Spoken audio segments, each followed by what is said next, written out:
வணக்கம் நண்பர்களே, முக்கியமான டாப்பிக்கை நம்ம பேச போகிறோங்க. முதல் டாப்பிக்கு 49வது சென்னை புத்தக கண்காட்சி இருக்குல்ல. புத்தக கண்காட்சியில் திராவிட இயக்க வரலாற்று புரட்டுகள் அப்படிங்கிற புத்தகத்தை மா வெங்கடேசன் அப்படிங்கிறவர் எழுதி அந்த புத்தகத்தை வெளியிட்டிருக்காரு. அந்த புத்தகத்தை யார் வாங்கணும்னு நினைக்கிறீங்களோ அங்கே வாங்கிக்கலாம். தாமரை பிரதர்ஸ் ஸ்டால் அப்படிங்கிற ஸ்டாலில் அந்த புத்தகத்தை வாங்கிக்கலாம். புத்தக கண்காட்சி என்ட்ரன்ஸில் இந்த திராவிட இயக்க வரலாற்று புரட்டுகள் அப்படிங்கிற புத்தகத்துடைய விளம்பரம் கொடுக்கப்பட்டிருக்கு. இதுக்கு திமுக திக இவங்கெல்லாம் கதற ஆரம்பிச்சிட்டாங்க. அது எப்படி என்ட்ரன்ஸில் திராவிட இயக்க வரலாற்று புரட்டுகள் புத்தகத்துடைய விளம்பரத்தை பிரிண்ட் பண்ணியிருக்கீங்க, உடனடியாக அதை ரிமூவ் பண்ணுங்க, முதல்ல அந்த புத்தகத்துக்கே தடை விதிங்க அப்படின்னு சொல்லி இப்போ திராவிடியன் ஸ்டாக்ஸ் நிறைய பேர் கொந்தளிச்சு பதிவுகள் போட்டுக்கிருக்காங்க. அந்த புத்தகத்தில் என்ன எழுதப்பட்டிருக்குன்னா, மா வெங்கடேசன் என்ன தெரியுமா எழுதியிருக்காரு? வாவு சிதம்பரனாருக்கு கப்பல் வாங்குறதுக்கு ஈவேரா பணம் கொடுத்தாரா இல்லையா?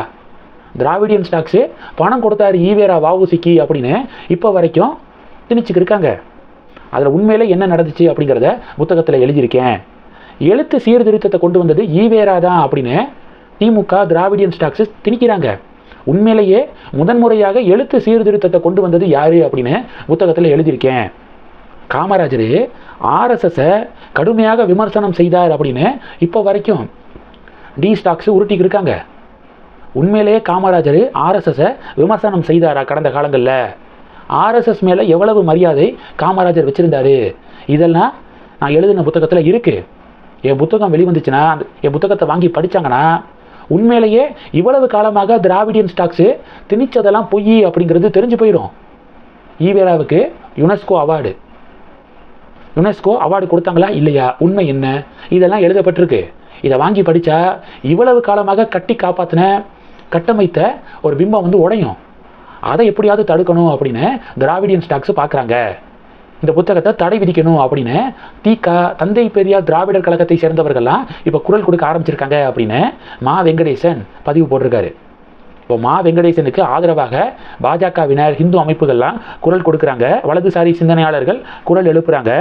முக்கியமாக சமீபத்தில் நீதியரசர் ஜிஆர் சுவாமிநாதன் அவர்களுக்கு எதிராக கம்யூனிஸ்ட் பதிப்பகம், கீழைக்காற்று பதிப்பகம் ஒரு புத்தகம் எழுதினாங்கல்ல, திருப்பரங்குன்றம் தீபத்தூண் விவகாரம், ஜிஆர் சுவாமிநாதன் நீதிபதியா ஆர்எஸ்எஸ் ரவுடியா அப்படின்னு ஒரு புத்தகம் எழுதினாங்க.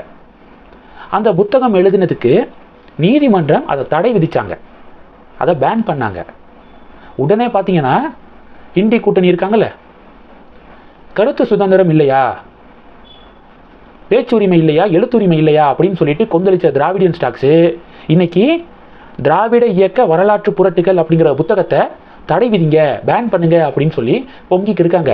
எவ்வளோ பெரிய முரண்பாட்டின் மொத்த உருவமாக இருக்காங்க பாருங்க திமுக திக அப்படின்னு பாஜக சொல்ல இது ஒரு பெரிய பரபரப்பை ஏற்படுத்தியிருக்கு. இது ஒன்று.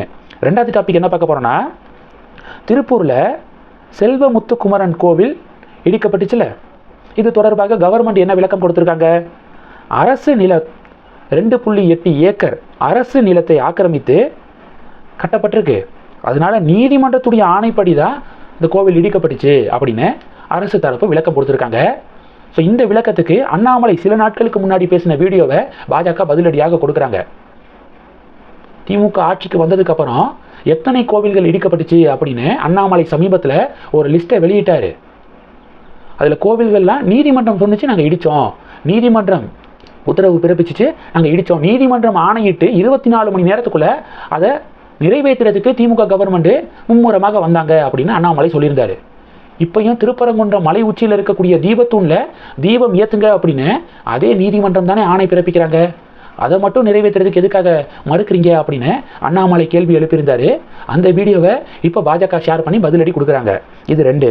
மூணாவது டாபிக்கு, பிளிங்கிட் டெலிவரி பாய்க்கு இப்போ இந்தியா முழுவதும் பாராட்டுகள் குவிந்து வருது. ஒரு பெண் என்ன பண்ணியிருக்காங்கன்னா, இரவு நேரத்தில் எலி பேஸ்ட் இருக்குது பார்த்தீங்களா, அதை ஆர்டர் போட்டிருக்காங்க. இந்த நேரத்தில் எதுக்காக எலி பேஸ்ட் ஆர்டர் பண்ணுறாங்க அப்படின்னு அந்த டெலிவரி பாய்க்கு ஒரு சந்தேகம். டெலிவரி பண்ணக்கூடிய லொக்கேஷனுக்கு வராரு.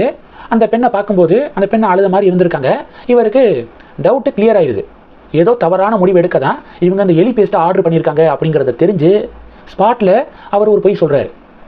வர வழியில் நீங்கள் ஆர்டர் போட்ட ப்ராடக்ட் மிஸ் ஆயிடுச்சு மேடம், மன்னிச்சுக்கோங்க அப்படின்னு சொல்லிட்டு அந்த பெண்கிட்ட சொல்லி கிளம்பும் போது ஒரு அட்வைஸு, எந்த பிரச்சனையாக இருந்தாலும் தற்கொலை முடிவை மட்டும் என்னைக்கு எடுக்காதீங்க, தயவு செஞ்சு அந்த தப்பை பண்ணாதீங்க அப்படின்னு சொல்லிட்டு அவர் கிளம்புறாரு. என்னுடைய வாழ்க்கையிலேயே இன்னைக்கு தான் நான் ஏதோ ஒன்று உருப்படியாக பண்ணியிருக்கேன், ஒன்று சாதிச்ச ஒரு சந்தோஷம் எனக்கு இருக்குது அப்படின்னு சொல்லி ஒரு வீடியோ வெளியிட்டிருக்காருங்க அந்த டெலிவரி பாய். அவர் சரி ஆர்டர் போட்டாங்க நமக்கு என்ன அப்படின்னு சொல்லி கொடுத்துருந்தா இந்நேரம் அவங்க தவறான முடிவு எடுத்திருப்பாங்க. அந்த நேரத்தில் அதை எப்படி ஹேண்டில் பண்ணியிருக்காரு அப்படிங்கிறத பாருங்கள். பலர் பாராட்டிக்கிருக்காங்க அந்த டெலிவரி பாயை, பலர் பாராட்டி தள்ளிக்கிருக்காங்க. ஸோ நம்மளும் பாராட்டிட்டு இந்த வீடியோவை முடிக்கலாம். இந்த டாபிக்ஸை பற்றி உங்களுடைய பார்வைகளை மறக்காமல் கமெண்ட் பண்ணுங்கள். தொடர்ந்து கணக்கில் இருங்க, அடுத்தடுத்து நிறையா பதிவுகளை பார்க்க போகிறோம். நன்றி, ஜெய் ஹிந்த்.